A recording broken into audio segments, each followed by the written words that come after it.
નમસ્કાર વિદ્યાર્થી મિત્રો, ધોરણ 12 ભૌતિક વિજ્ઞાન એના ચેપ્ટર પહેલું આપણે થિયરી પોર્શન કમ્પ્લીટ કર્યો. એના સ્વાધ્યાયના દાખલા બાકી રહ્યા છે જે આપણે સ્કૂલ શરૂ થતાં જોઈશું. આજે જોઈએ ચેપ્ટર 2, સ્થિત વિદ્યુત સ્થિતિમાન અને કેપેસિટન્સ. બરાબર, આખું ચેપ્ટર 2 પોર્શનમાં આપણે ડિવાઈડ કરેલું માનીએ કે જે પહેલો પોર્શન છે એ સ્થિતિમાનને લગતો છે. બરાબર, સ્થિતિમાન, સ્થિતિ ઉર્જા, સમસ્થિતિમાન પૃષ્ઠ અને સુવાહકોને વિદ્યુત ક્ષેત્રમાં મૂકતા ઉત્પન્ન થતી અસરો. બરાબર, આ પહેલા પોર્શનમાં આપણે જોશું. ને બીજા પોર્શનમાં આપણે જોશું કેપેસિટન્સ. બરાબર, સમાંતર પ્લેટ કેપેસિટરનું સૂત્ર, એમાં સંગ્રહાયેલી ઉર્જા. બરાબર, આ બધી બાબતનું, કેપેસિટરના શ્રેણી સમાંતર જોડાણ, આ બધી બાબતની એમાં ચર્ચા કરશું. ચેપ્ટર 2ની વાત કરીએ તો આપણે લોકો જે 11મા ધોરણના ગુરુત્વાકર્ષણમાં જે ગુરુત્વ સ્થિતિ ઉર્જા ભણી ગયા. બરાબર, 11મા ધોરણમાં આપણે આમ તો આવી ગયું કે ભાઈ સંરક્ષી બળો જે હોય એ સંરક્ષી બળોમાં થયેલું કાર્ય, એ કાર્ય ક્યાં રસ્તે થયું છે. બરાબર, એટલે કે પથ ઉપર આધાર નથી રાખતું. આ કાર્ય માત્ર ને માત્ર એના અંતિમ અને પ્રારંભિક સ્થાન ઉપર આધાર રાખે છે. બરાબર, એના સાદા ઉદાહરણો પણ આપણે જોયેલા કે ભાઈ આ સ્કેલ છે, અત્યારે ગુરુત્વ ક્ષેત્રમાં છે એવું કહેવાય. જો હું એને આ સ્થાનેથી આ સ્થાને લઈ જાઉં, આ બાજુ આ સ્થાને લઈ જાઉં, તો અહીંયા જે થયેલું કાર્ય છે એ માત્ર એનું પ્રારંભિક અને અંતિમ સ્થાન છે એના ઉપર આધાર રાખે છે. બરાબર, તમે ઘણા બધા રસ્તે એને લઈ જાઓ, આ બાજુ સીધે સીધું, આ તરફથી આમ ઝિગઝેગ લાઇનમાં લઈ જાઓ, પણ આ બધાય રસ્તામાં થયેલું કાર્ય તો સરખું જ મળે. બરાબર, ને એમાં એવું પણ જોયું હતું કે ભાઈ ગુરુત્વ બળ વિરુદ્ધ જે તમે કાર્ય કરો છો એ પદાર્થમાં સ્થિતિ ઉર્જા સ્વરૂપે સંગ્રહ પામે. બરાબર, અને એટલે કે જો આ સ્કેલને આ બિંદુએથી આ બિંદુએ લઈ જાઉં છું એટલે બળ ખરેખર લાગે છે નીચેની દિશામાં. બરાબર, ગુરુત્વ બળ લાગે છે નીચેની દિશામાં, હું એને બળની વિરુદ્ધ ઉપરની તરફ સ્થાનાંતર કરાવું છું, એટલે કે મેં ગુરુત્વ બળ વિરુદ્ધ કાર્ય કર્યું છે. તો કરેલું આ કાર્ય આ સ્કેલમાં સ્થિતિ ઉર્જા સ્વરૂપે સંગ્રહ પામે. બરાબર, એની સ્થિતિ ઉર્જામાં શું થાય? ફેરફાર થાય. બરાબર, અત્યારે એની પાસે સ્થિતિ ઉર્જા મહત્તમ છે પણ ગતિ ઉર્જા 0 છે. એને મૂકી દઉં તો એ જેટલી સ્થિતિ ઉર્જા હતી એ બધી ઉર્જાનું રૂપાંતરણ કેમાં થઈ જશે? ગતિ ઉર્જામાં, અને પાછું પોતાના મૂળ સ્થાને આવી જાય. તો જેવી બાબતો આપણે ગુરુત્વ બળમાં જોઈ હતી એવી જ બાબતો બધી આપણે વિદ્યુત ઉર્જા, સ્થિત વિદ્યુત ઉર્જા માટે આપણે જોશું. એમાં પહેલાં આપણે જોઈએ સ્થિત વિદ્યુત સ્થિતિ ઉર્જાની ડેફિનેશન જોઈએ. આપણે એને ખાલી સ્થિતિ ઉર્જા કહીશું, પણ અત્યારે તો આના માટે આપણે સમજશું કે અત્યારે આપણે વિદ્યુતની વાત કરીએ છીએ. જ્યારે 5મું ચેપ્ટર આપણે જોઈતા હોઈશું ત્યારે સ્થિતિ ઉર્જાની વાત કરશું, પણ એ ચુંબકીય સ્થિતિ ઉર્જાની વાત કરશું આપણે. બરાબર, અત્યારે જોઈએ સ્થિત વિદ્યુત સ્થિતિ ઉર્જા. તો એના જેવી જ ડેફિનેશન છે કે ભાઈ અનંત અંતરેથી ક્ષેત્રમાંના કોઈ બિંદુ સુધી આપેલા વીજભારને લાવવો હોય તો તમારે વિદ્યુત ક્ષેત્રની વિરુદ્ધ કાર્ય કરવું પડે. બરાબર, એટલે વિદ્યુત ક્ષેત્રની વિરુદ્ધ અચળ ઝડપે ગતિ કરાવીને લાવવા માટે જે કરવું પડતું કાર્ય છે એ કાર્યને તે બિંદુ પાસેની શું કહીશું આપણે? સ્થિત વિદ્યુત સ્થિતિ ઉર્જા. એટલે જોઈજો, ક્યાંથી? અનંત અંતરેથી. ક્યાં લાવવાનો? ક્ષેત્રમાં આપેલા બિંદુ સુધી. કોને? તો કે આપેલો વીજભાર છે એને. કેવી રીતે? તો કે અચળ ઝડપે ગતિ કરાવીને. કોઈ પદાર્થ અચળ ઝડપે ગતિ કરે છે એવું ક્યારે કહેવાય? તમે કહીશું સાહેબ પ્રવેગ 0 હોય તો. પણ પ્રવેગ 0 ક્યારે હોય? તો કે પરિણામી બળ શૂન્ય થાય તો. એટલે અહીંયા તમે વિચાર કરો તો બળ શૂન્ય ક્યારે થાય? તો કે એની ઉપર જે બળ લાગતું હોય એટલું જ બળ વિરુદ્ધ દિશામાં તમારે લગાડવું પડે. બરાબર, જેટલું બળ આપેલા વિદ્યુત ક્ષેત્રની લીધે લાગતું હોય એટલું જ બળ વિરુદ્ધ દિશામાં આપણે લગાડવું પડે, તો પરિણામી બળ શૂન્ય થાય અને તો એ અચળ ઝડપે એટલે કે પ્રવેગ રહિત ગતિ કરીને એ આવે. બરાબર, તો આપણે આ સ્થિતિ ઉર્જાની વ્યાખ્યા જોઈ કે અનંત અંતરેથી ક્ષેત્રમાંના કોઈ બિંદુ સુધી આપેલ વીજભારને ક્ષેત્રને વિરુદ્ધ અચળ ઝડપે ગતિ કરાવીને લાવવા માટે જે કાર્ય કરવું પડે એ કાર્યને તે બિંદુ પાસેની શું કહેવાય? વિદ્યુત સ્થિતિ ઉર્જા કહેવાય. હવે આપણે એનું સૂત્ર તારવવું છે. પણ એ સૂત્ર તારવવા માટે આપણે પહેલાં સીધી સ્થિતિ ઉર્જાના તફાવતની વાત કરીએ, બરાબર. એના માટે આપણે એક તંત્રનો વિચાર કરીએ. ધારો કે આપણી પાસે જે કેપિટલ ક્યુ વિદ્યુતભાર છે એને આપણે ઉગમ બિંદુ ઉપર મૂકી દીધો છે, બરાબર. કેપિટલ ક્યુ વિદ્યુતભારને આપણે ઉગમ બિંદુ પર મૂકી દીધો છે. હવે એના કારણે વિદ્યુત ક્ષેત્ર તો ઉત્પન્ન થાય. ચેપ્ટર પહેલામાં આપણે જોયું હતું કે ભાઈ વિદ્યુતભારને લીધે ઉત્પન્ન થતું જે ક્ષેત્ર છે એનું સૂત્ર આપણે કંઈક આવું લખીએ છીએ, E બરાબર KQ/R². સદિશ સ્વરૂપે લખું તો અહીંયા R કેરેટ આવે, જે એના સ્થાન સદિશની દિશાનો એકમ સદિશ થાય, બરાબર. હવે કોઈ એક પરીક્ષણ વિદ્યુતભાર છે. આ પરીક્ષણ વિદ્યુતભારની પણ પહેલા ચેપ્ટરમાં વાત કરી હતી કે ભાઈ કોઈ બિંદુ પાસે વિદ્યુત ક્ષેત્ર મેળવવા માટે આપણે જે સૂક્ષ્મ મૂલ્યના નાના મૂલ્યના વિદ્યુતભારનો ઉપયોગ કરીએ છીએ એને પરીક્ષણ વિદ્યુતભાર કહેવાય. તો આવો એક પરીક્ષણ વિદ્યુતભાર છે સ્મોલ ક્યુ, એને આપણે R થી P સુધી લાવવો છે, બરાબર. હવે અહીંયા આપણે બંને વીજભાર ધન લીધા છે, તો આ કેપિટલ ક્યુ દ્વારા જે અહીંયા ઉત્પન્ન થતું ક્ષેત્ર છે એની દિશા આવડી આ થાય, બરાબર. આના દ્વારા ઉત્પન્ન થતું ક્ષેત્ર આ તરફની દિશામાં હોય, એટલે કે સ્થાન સદિશની દિશામાં હોય.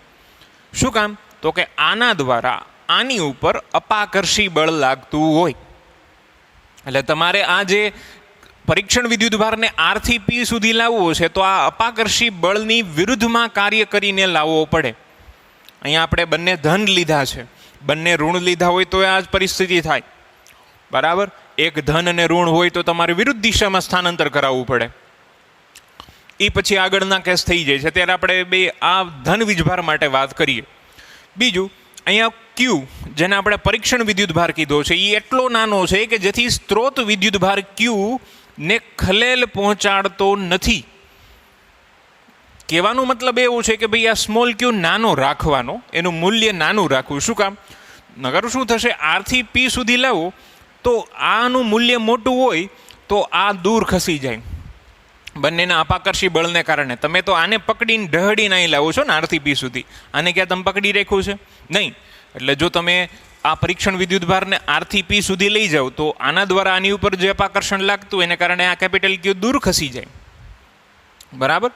અત્યારે જો વાત કરીએ તો કોઈ પણ પદાર્થ છે એને પૃથ્વીની સપાટીથી અમુક ઊંચાઈ જઈને મુક્ત કરાવું તો એ મુક્ત પતન કરીને નીચે આવશે, બરાબર. ઉલ્કા જ્યારે પૃથ્વીની નજીકથી પસાર થાય તો ઉલ્કા પૃથ્વી તરફ પૃથ્વીના ગુરુત્વાકર્ષણ બળને કારણે ખેંચાઈને નીચે આવી જાય, જમીન ઉપર પડે. પણ હવે એ ઉલ્કાને બદલે જો અહીંયા સૂર્ય એવી રીતના એવો હોત તો સૂર્ય નીચે આવત કે પૃથ્વી એની બાજુ જાત, બરાબર. સીધી વાત છે ને, સૂર્યનું દળ વધારે છે તો ગુરુત્વ બળ વધારે હોવાનું છે, એટલે તો એ પૃથ્વીને ખેંચી લે. તો અહીંયા એવી જ પરિસ્થિતિ થાય, અહીંયા અપાકર્ષી બળ છે તો દૂર વહી જશે. ટૂંકમાં જેનો વિદ્યુતભાર મોટો હોય એમાં ઉત્પન્ન થતો પ્રવેગ નાનો હોય, બરાબર. તો અહીંયા જે સ્મોલ ક્યુ લાવ્યા આપણે એના કારણે આના સ્થાનમાં કોઈ ખલેલ પહોંચતી નથી. હવે હમણાં વાત કરીએ એમ કે ભાઈ આના દ્વારા જે અપાકર્ષી બળ લાગે છે એ આ દિશામાં લાગે છે, જેનું સૂત્ર આપણને ખબર જ છે ભાઈ, F એક્સટર્નલ વિદ્યુત બળની વાત કરું તો કે capital Q small Q upon R². સદિશ સ્વરૂપે લખું તો અહીંયા R કેરેટ લખીશ. પણ તમારે આ બળ જે ક્ષેત્રની દિશામાં એટલે કે આમનું લાગે છે જે બળ વિદ્યુત બળ, તમારે એની વિરુદ્ધ દિશામાં બાહ્ય બળ લગાડવાનું છે. એને આપણે નામ આપી દઈએ F એક્સટર્નલ, એટલે કે બાહ્ય બળ છે. ધારો કે આ બાહ્ય બળ F એક્સટર્નલ છે અને ક્યુ પરનું અપાકર્ષી બળ FE છે. એટલે જો આ બંને વિરુદ્ધ દિશા નથી. આ F એક્સટર્નલ કેટલું હોવું જોઈએ? તો કે જેટલું આ હોય એટલું, બરાબર. એટલે જો માટે ક્યુ વિદ્યુતભાર પર લાગતું ચોખ્ખું બળ શૂન્ય ક્યારે થાય? તો કે જ્યારે F એક્સટર્નલ અને F ઇલેક્ટ્રિકલ એટલે કે બાહ્ય બળ અને વિદ્યુત બળ બે સમાન મૂલ્યના અને વિરુદ્ધ દિશાના થાય તો બાહ્ય બળ શૂન્ય થાય અને તો આપણો વિદ્યુતભાર ક્યુ અચળ ઝડપે ગતિ કરે. આપણે બાહ્ય બળ એટલું જ લગાડવાનું જેટલું વિદ્યુત બળ હોય. હવે અહીંયા હમણાં આપણે જે ગુરુત્વ બળની વાત કરી કે ભાઈ જ્યારે તમે ગુરુત્વ બળ વિરુદ્ધ કાર્ય કરો તો એ કરેલું કાર્ય પદાર્થમાં સ્થિતિ ઉર્જા સ્વરૂપે સંગ્રહ પામે. તો અહીંયા આપણે વિદ્યુત બળ વિરુદ્ધ કરેલું કાર્ય છે. બાહ્ય બળ વડે કરેલું કાર્ય વિદ્યુતભાર ક્યુની સ્થિતિ ઉર્જા સ્વરૂપે સંગ્રહ પામે. ત્યાં ગુરુત્વ સ્થિતિ ઉર્જા કીધી હતી, અહીંયા વિદ્યુત સ્થિતિ ઉર્જા કહીશું, બરાબર. કારણ કે બે વખતે કેસ તો સરખો જ છે, તમારે બળની વિરુદ્ધ જ કાર્ય કરવાનું છે, બરાબર. હવે અહીંયા શું થતું હતું ગુરુત્વ બળમાં, તો કે અહીંથી જો હું મૂકી દઉં તો એ પદાર્થ ગતિ કરીને પાછો નીચે આવતો હતો. એની પાસે જેટલી સ્થિતિ ઉર્જા હતી એ બધી સ્થિતિ ઉર્જાનું રૂપાંતરણ ગતિ ઉર્જામાં થઈ જતું હતું. તો જો ક્યુ વિદ્યુત ભાર બિંદુ પી એ પહોંચે, એટલે માની લો કે તમે આર થી પી સુધી લાવ્યા, અહીંયા પહોંચો એવું તમે એફ એક્સટર્નલ એટલે કે ઓલું બાહ્ય બળ દૂર કરી નાખ્યું, તો શું થાય? તો કે જે પહેલાં અહીંયા હતો એને તમે ઢહડીને પી પાસે લાવ્યા, ત્યાં આવ્યો ને એટલે મૂકી દીધું. હવે એને મૂકી દો તો આનું મૂલ્ય વધારે લીધું છે આપણે, પરીક્ષણ વિદ્યુત ભાર નાનો લીધો છે, એટલે શું થશે? આના અપાકર્ષી બળને કારણે પાછો ક્યાંય વહી જાય, પાછો દૂર ચાલ્યો જાય. એટલે જે ક્યુ એ પ્રાપ્ત કરેલી સ્થિતિ ઉર્જા હતી એનું રૂપાંતરણ કેમાં થઈ ગયું? ગતિ ઉર્જામાં. એટલે અહીં જુઓ તો પાછું તમે જુઓ તો યાંત્રિક ઉર્જાનું સંરક્ષણનું પાલન થાય, ગતિ ઉર્જા સ્થિતિ ઉર્જાનો સરવાળો અચળ રહે. આ બિંદુએ થી અહીંયા લાવ્યા તો સ્થિતિ ઉર્જા વધી હતી, બરાબર. મૂકી દો એટલે પાછું એ સ્થિતિ ઉર્જાનું રૂપાંતરણ કેમાં થઈ જાય? ગતિ ઉર્જામાં થઈ જાય, બરાબર. તો આ પાછું યાંત્રિક ઉર્જા સંરક્ષણનું પણ પાલન થાય છે. આગળ જોઈએ તો વિદ્યુતભાર ક્યુને આર થી પી સુધી લઈ જવા માટે કરેલું કાર્ય કેટલું થાય? તો કે ડબલ્યુ આર પી સંકલન આર થી P F external dot DR. હવે સંકલન શું કામ લીધું? પહેલી વાત તો એ મેં સીધું બળ ગુણ્યા સ્થાનાંતર કેમ ન રાખ્યું? તો કે અહીંયા જે બળ છે એ આર ઉપર ડિપેન્ડ કરે છે. જો અંતર બદલાશે તો આ વિદ્યુત બળ બદલાશે, અને આપણે બાહ્ય બળ કેટલું લગાડવાનું? વિદ્યુત બળ જેટલું. એટલે આ કયો કેસ થયો? ચલ બળ દ્વારા થયેલું કાર્ય. એટલે આપણે સંકલનનો ઉપયોગ કર્યો. એટલે સંકલનમાં આર થી P F external dot DR, પણ આપણે હમણાં જોયું એફ એક્સટર્નલ કેટલો હોય? માઇનસ એફઈ જેટલો હોય.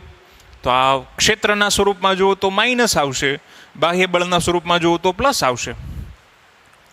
હમણાં વાત કરી ભાઈ આ કાર્ય છે એ એળે ન જાય, કરેલું કાર્ય વ્યર્થ ન જાય, તો એ સ્થિતિ ઉર્જા સ્વરૂપે સંગ્રહ પામે. તો અહીંયા વિદ્યુત ભાર ક્યુ એ પ્રાપ્ત કરેલી સ્થિતિ ઉર્જા ડેલ્ટા યુ સંકલન આર થી P F external dot DR અથવા માઇનસ સંકલન આર થી પી એફઈ ડોટ ડીઆર. મેં એ ડેલ્ટા લખ્યું કેમ? તો કે ખરેખર આ તો બે બિંદુ વચ્ચેની ઉર્જાનો તફાવત થયો ગણાય ને તો કારણ કે વ્યાખ્યામાં અનંત અંતરની વાત કરી છે, જ્યારે આપણે બે બિંદુઓ જ લીધા છે. એક બિંદુ અનંત હોય તો એને આપણે સ્થિતિ ઉર્જા એવું કહીએ. શું કામ? તો કે અનંત અંતરે સ્થિતિ ઉર્જા લેવાની 0, પણ અહીંયા તો અનંત અંતર આપણે નથી લીધું, એટલે મેં એને સ્થિતિ ઉર્જાનો તફાવત કીધો છે. આર અને પી બિંદુ વચ્ચે સ્થિતિ ઉર્જાનો તફાવત આવી રીતે આપણને મળે. સંકલન આર થી P F external dot DR અથવા માઇનસ સંકલન આર થી પી એફઈ ડોટ ડીઆર. આ બે વિરુદ્ધ દિશાના છે. એટલે હવે આપણે એનું સૂત્ર તારવીએ. આપણને ખબર છે કે ભાઈ બાહ્ય બળ કેટલું હોય? તો કે વિદ્યુત બળ જેટલું. વિદ્યુત બળનું મૂલ્ય કેટલું? K Q by R square, K capital Q small Q by R square. આપણે આમાં એફઈમાં કિંમત મૂકીએ તો સંકલન આર આર થી આરપી, એટલે કે આર આર શું છે? તો કે બિંદુ આરનો સ્થાન સદિશ અથવા તો એનું અંતર, અને આરપી તો કે બિંદુ પીનો સ્થાન સદિશ અથવા તો એનું અંતર. તો આપણે આમાં કિંમત મૂકી છે ડેલ્ટા યુ બરાબર સંકલન માઇનસ સંકલન આર થી આર થી આરપીનું કે capital Q small Q upon R square into D R. આટલું અચળ હતું બહાર આવી ગયું. 1 અપોન આર સ્ક્વેરનું સંકલન થાય -1 upon R. Minus minus plus થઈ ગયા. પહેલાં upper limit minus lower limit અંદર ગુણાવ્યા તો ડેલ્ટા યુ બરાબર મેળવ્યું K capital Q small Q upon RP minus K capital Q small Q upon R R. એટલે આ જે છે એને આપણે પીની સ્થિતિ ઉર્જા કહીશું, અને આ જે છે એને આપણે આરની સ્થિતિ ઉર્જા કહીશું, જે ખરેખર એના ઉપર થયેલા કાર્ય જેટલું થશે.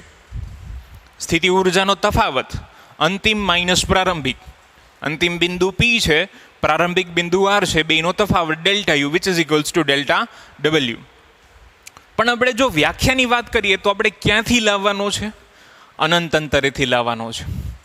તો આપણે બિંદુ આરને ક્યાં મોકલી દેવાનો? હાલો નીકળો અનંત અંતરે મોકલી દઈએ. જો એ અનંત અંતરે હોય તો આર આર બરાબર કેટલા લેવાના થાય? ઇન્ફિનિટી. અહીંયા અનંત મૂકું તો આખું પદ છેદમાં અનંત આવે તો કેવું થઈ જાય? 0. તો ખાલી વધે શું? તો કે પી પાસેની સ્થિતિ ઉર્જા બરાબર કે capital Q small Q upon RP. બરાબર.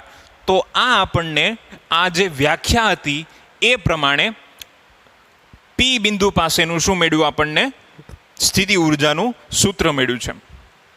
બીજી એક વાત કે ભાઈ આ બંને વિદ્યુત ભારમાંથી કોઈ એક ધન કે ઋણ પણ હોઈ શકે, બેય ધન હોય બેય ઋણ હોય એવું પણ બની શકે, બરાબર. તો એ નિશાની મૂકતી વખતે જોવાનું, કારણ કે જો એક ઋણ હશે તો આ ઉર્જા ઋણ મળશે, બે ઋણ હશે તો ધન મળવાની છે, પણ એકાદો જો ઋણ આવી ગયો તો ઉર્જા પણ ઋણ મળવાની છે. એ પછી કિંમત મૂકતી વખતે જોવાનું. આપણને ખબર છે, કારણ કે ઉર્જા તો અદિશ રાશિ છે, ઉર્જા અદિશ રાશિ છે, પણ સ્થિતિ ઉર્જા ધન ઋણ કે શૂન્ય હોઈ શકે. તો એ વિદ્યુત ભાર ક્યુની કિંમત મૂકતી વખતે એ બાબતની ધ્યાન રાખવું, બરાબર. એટલે આપણે આ સૂત્ર યાદ રાખશું સ્થિતિ ઉર્જાનું, કે ક્યુ ક્યુ અપોન આર. ગુરુત્વ સ્થિતિ ઉર્જાનું જો તમને યાદ હોય તો એ કંઈક આવું આવતું હતું, -Gm1m2/r. એમાં માઇનસ શું કામ આવ્યું હતું? તો કે એમાં આકર્ષી બળ હતું. અહીંયા આપણે ક્યાં બળની વાત કરી છે? અપાકર્ષી બળની વાત કરી છે. હવે જો આ બેમાંથી એકાદો એક ધન હોય ને એક ઋણ હોય તો એમાં કેવું બળ લાગે? આકર્ષી બળ જ લાગવાનું ને. પણ એ ઋણ વિજુભારની નિશાની આગળ આવી જાય કે ન આવી જાય પાછી? તો આવું જ સૂત્ર થઈ ગયું, બરાબર. એટલે બેયમાં સામ્યતા છે જ. આમ જુઓ તો વિદ્યુત બળ, ગુરુત્વ બળ અને ચુંબકીય બળ ત્રણેય સંરક્ષી બળો છે. એટલે ત્રણેય માટે જે સૂત્રો આપણને મળશે લગભગ એક સરખા જ મળશે. હા, એમાં નોટેશન સંજ્ઞાઓ અલગ અલગ આવશે, અચળાંકો અલગ અલગ આવશે, પણ સ્વરૂપ તો એક પ્રકારનું જ આવશે. ખ્યાલ આવી ગયો? ચાલો જોઈ જાવ આખી થિયરી.